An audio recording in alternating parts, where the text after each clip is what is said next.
భాండారం అనే పదంలోనే విస్తారతాభావం ఇమిడి ఉంది. కేంద్రము అదృశ్య చలనాలతో కూడిన దైవమండలం అంతటా అది ఆవరించి ఉంది. దానిని గురించి సరిగ్గా తెలుసుకోవడం చాలా కష్టం. ఈ చివర నుండి ఆ చివర వరకు విశ్వమంతటా ఉన్న వివిధ ఆవరణలు, వలయాలు అన్నీ ప్రతి సూక్ష్మాతి సూక్ష్మ అణువులోనూ ఉన్నాయి. ఆ విధంగా ప్రతి అణువు పూర్ణ వస్తువు యొక్క గుణాలనే కలిగి ఉంది. అందువలన ప్రధాన భాండారం ఏ విధమైన ప్రేరణ ఇస్తుందో అదే ప్రేరణను ప్రతి అణువు ఇవ్వగలదు.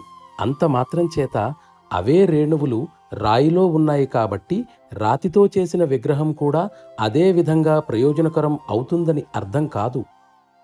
నిజం ఏమిటంటే పరమాణువుతో సన్నిహిత సారూప్యాన్ని పొందినవాడే అణువు నుండి ప్రేరణను పొందగలడు. చేతనయే దివ్యకృపకు మాధ్యమంగా పనిచేస్తుంది. చేతనే కనుక తన పరిపూర్ణ స్థితిని తిరిగి పొందినట్లయితే దాని నుండి వచ్చే ప్రేరణ కూడా విశుద్ధ లక్షణాన్ని, అత్యంత సూక్ష్మ స్వభావాన్ని కలిగి ఉంటుంది.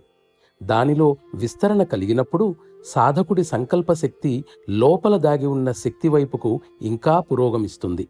సాధకుడు ఇంకా తన పయనాన్ని ముందుకు కొనసాగించినట్లయితే అతడు దాగి ఉన్న శక్తికి అతీతంగా వెళ్ళి జీవన్మోక్ష స్థితిని పొందుతాడు.